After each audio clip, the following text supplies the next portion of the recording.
बिस्मिल्लाहिर्रहमानिर्रहीम अस्सलाम वालेकुम। Welcome to SWS learn all knowly YouTube channel. कैसे आप सब? मुझे उम्मीद है कि आप सब खैरियत से होंगे। आज का हमारा लेक्चर है calculate the entropy change of the reaction. किसी भी रिएक्शन का हमने इंट्रोपी चेंज कैलकुलेट करना सीखना। अब हमने पढ़ा था जब रिएक्टेंट प्रोडक्ट में चेंज होते हैं,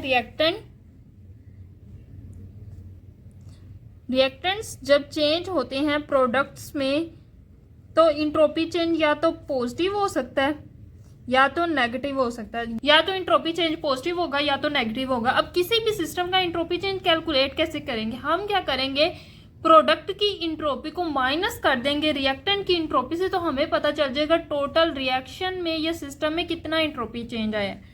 हम क्या करेंगे, हमने इंट्रोपी चेंज कैलकुलेट करना है, तो डेल लगाएंगे। स्टैंडर्ड कंडीशन होगी तो साथ नोट लगा देंगे। इंट्रोपी चेंज किस दौरान? रिएक्शन के दौरान, जिसे हम सिस्टम भी कह रहे हैं। रिएक्शन वाला जो पार्ट होता है जहां रिएक्शन हो रहा होता है उसको कहते हैं सिस्टम। उसके इर्द गिर्द की जितनी भी चीजें, माहौल है, वो सारा कहलाएगा सराउंडिंग।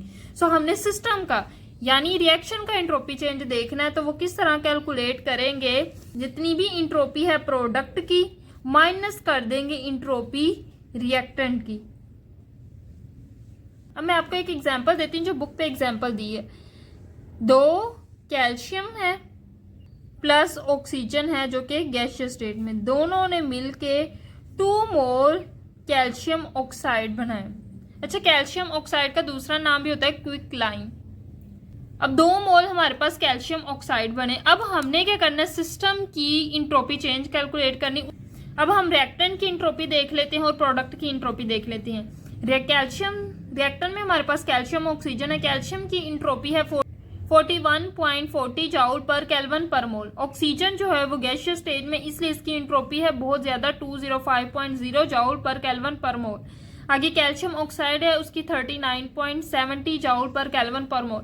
हमारे पास रिएक्टेंट की इंट्रोपी भी है, प्रोडक्ट की इंट्रोपी भी। हम सिस्टम की इंट्रोपी कैलकुलेट करते हैं वही फार्मूला कि जो सिस्टम की इंट्रोपी है, सिस्टम का इंट्रोपी चेंज है वो इक्वल है entropy of product minus entropy of reactant.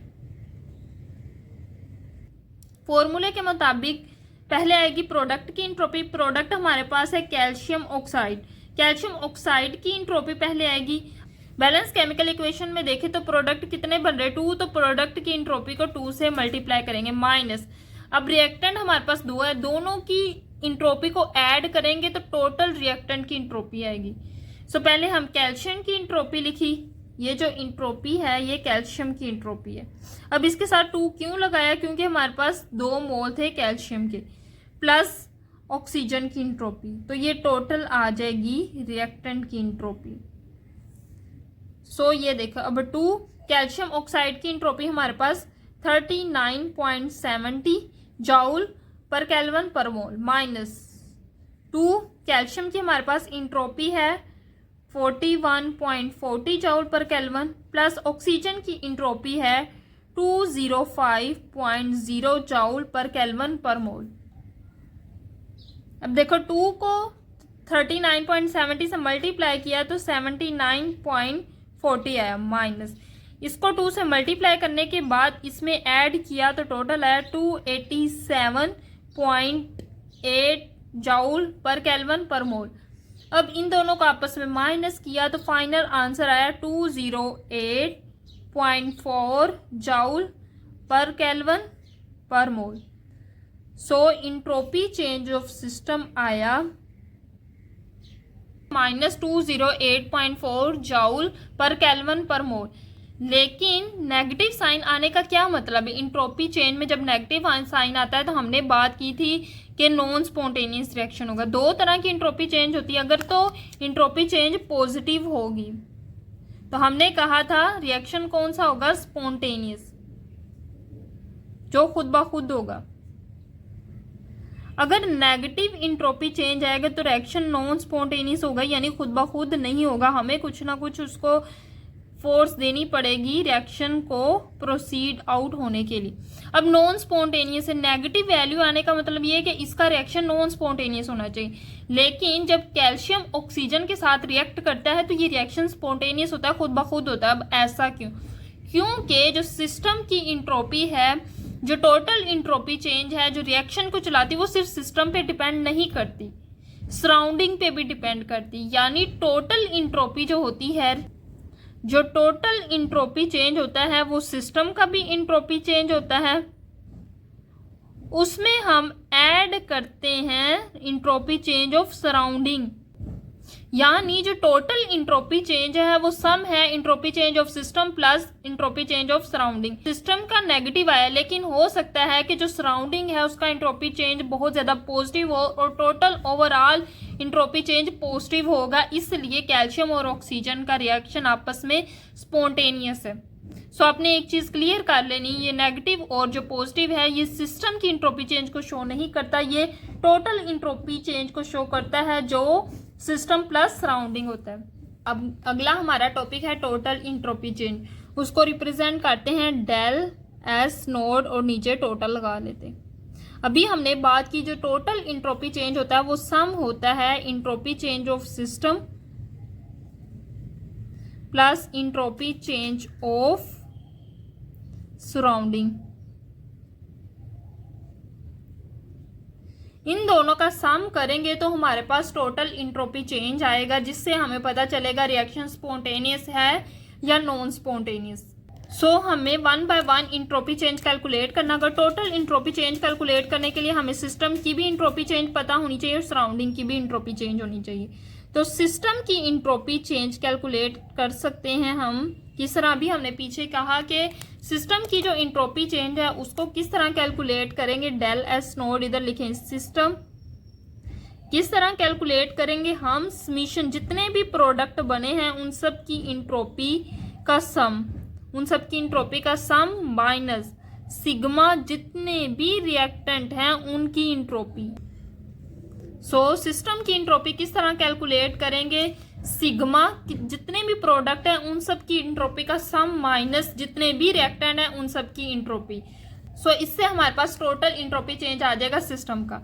Reaction में एक चीज आपने याद रखनी, जब भी आप सिस्टम का एंथैल्पी चेंज कैलकुलेट कर रहे होते तो हमने नंबर ऑफ मोल्स को भी ज़हन में रखना है। जैसे अभी हमने एग्जांपल की कि कैल्शियम के 2 मोल प्लस ऑक्सीजन के साथ मिलके 2 मोल कैल्शियम ऑक्साइड बना रहे। अब जब हम रिएक्शन कर रहे होते तो हमें बैलेंस केमिकल इक्वेशन में जितने मोल नजर आ रहे होते ना उतना इंट्रोपी के साथ मल्टीप्लाई करते हैं। जैसे हमें पीछे अभी एग्जांपल की कैल्शियम की इंट्रोपी के साथ 2 को मल्टीप्लाई किया था, क्यों, क्योंकि कैल्शियम के 2 मोल यूज हो रहे थे। सो आपने बैलेंस केमिकल इक्वेशन से नंबर ऑफ मोल्स भी देखने और उनको भी मल्टीप्लाई करना है इंट्रोपी के साथ। अब हम आते हैं सराउंडिंग की इंट्रोपी चेंज पे। सराउंडिंग का इंट्रोपी चेंज कैसे कैलकुलेट करेंगे, सिस्टम का तो इस तरह कैलकुलेट किया जा सकता है, लेकिन सराउंडिंग का किस तरह करेंगे, डेल एस लिखे सराउंडिंग। सराउंडिंग का इंट्रोपी चेंज कैलकुलेट किस तरह करेंगे, माइनस लगाए enthalpy change of reaction divided by temperature. Reaction का इंथैल्पी चेंज जो है उसको डिवाइड कर दे टेम्परेचर से और उसके साथ नेगेटिव लगा दे।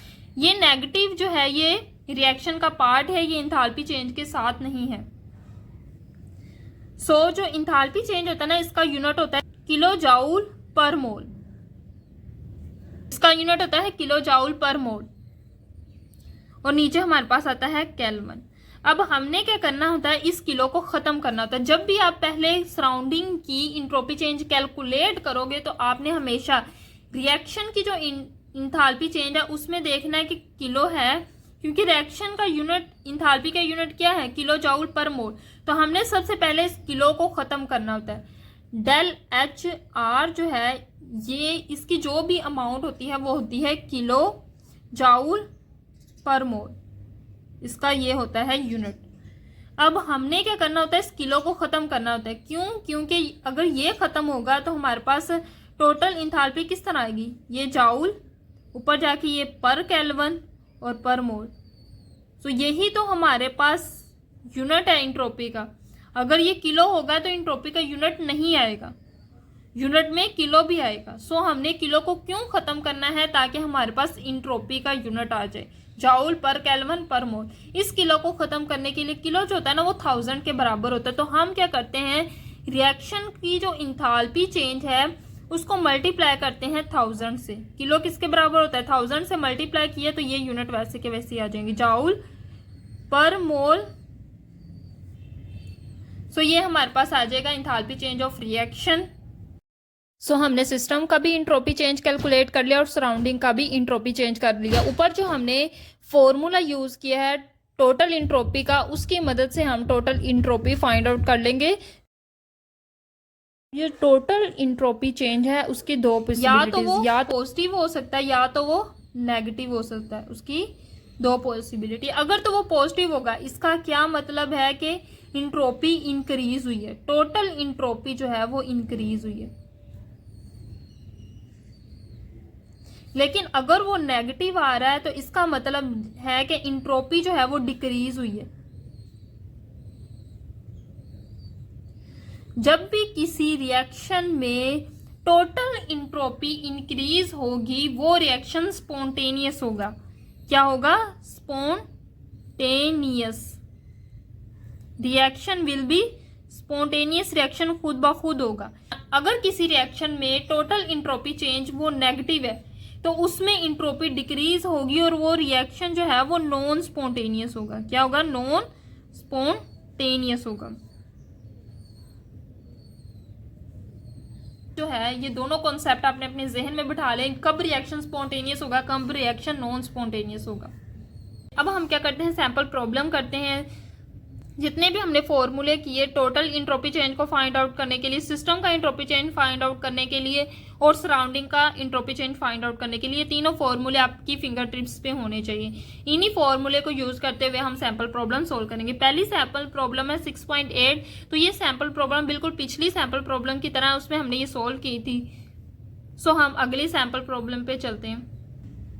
अब हम आ चुके हैं सैंपल प्रॉब्लम 6.9 पे। सैंपल प्रॉब्लम में उन्होंने हमें कहा कि हमने इंट्रोपी चेंज सराउंडिंग कैलकुलेट करना है, total entropy change of surrounding.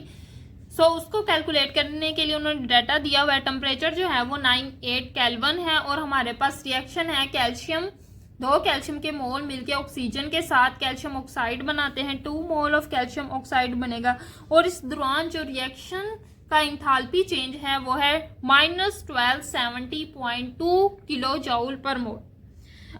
अब हमने क्या करना है, हमने सराउंडिंग का इंट्रोपी चेंज कैलकुलेट करना है। उसको कैलकुलेट करने से पहले सबसे पहले हमने क्या करना होता है, जो रिएक्शन का इंथाल्पी चेंज है वो किस में है? किलो जूल में, किलो जूल पर मोल। सो हमने ये किलो को हटाना है, किलो की जगह लगा देंगे 1000 -1270.2 मल्टीप्लाई 1000 करेंगे तो ये किलो खत्म हो जाएगा, जूल पर मोल आ जाएगा क्योंकि किलो की वैल्यू है 1000 से मल्टीप्लाई किया तो आई हमारे पास अमाउंट -1270 देन 2 और फिर 200 जूल पर मोल। सो ये आ गई हमारे पास इंथाल्पी चेंज ऑफ रिएक्शन। अब हमने कैलकुलेट करना है इंट्रोपी चेंज ऑफ सराउंडिंग। तो उसका फॉर्मूला है, हमने अभी किया है, minus enthalpy change of reaction divided by temperature. Enthalpy change of reaction हमने क्या कैलकुलेट किया, -1270 200 जूल पर मोल डिवाइडेड बाय टेम्परेचर जो है 298 केल्विन। सो इन दोनों को डिवाइड किया, फाइनल आंसर आया +4262.4। अब ये देखो, ये हमारे पास जूल, ये केल्विन ऊपर जाके पर केल्विन और जो मोल है वो हमारे पास पहले ही पर मोल है। अब हमने करनी है सैंपल प्रॉब्लम 6.10। बहुत इजी सैंपल प्रॉब्लम है, उसको हमने कैलकुलेट करना है। सिंपल हम इक्वेशन दी है, 2 कैल्शियम के मोल है वो ऑक्सीजन के साथ मिलके 2 मोल कैल्शियम ऑक्साइड बना रहे। सिस्टम की इंट्रोपी चेंज भी दी हुई है और सराउंडिंग की भी इंट्रोपी चेंज दी हुई है। हमने कैलकुलेट करना है total entropy change. So total entropy change find out करने का हमने फॉर्मूला किया था, entropy change system plus entropy change surrounding, दोनों को ऐड कर लेंगे तो हमारे पास टोटल इंट्रोपी चेंज आ जाएगा। सिस्टम का इंट्रोपी चेंज क्या था, -208.4 जूल पर केल्विन पर मोल, प्लस सराउंडिंग का इंट्रोपी चेंज है 4262.4 जूल पर केल्विन पर मोल। तो देन फाइनल आंसर है 40 54.0 जाउल पर केल्विन पर मोल। तो this is total entropy change. अब इस इंट्रोपी चेंज से हमने बताना है कि रिएक्शन स्पॉन्टेनियस है या non spontaneous. Total entropy change positive आया है, पॉजिटिव आने की वजह से हम लिखेंगे द टोटल इंट्रोपी चेंज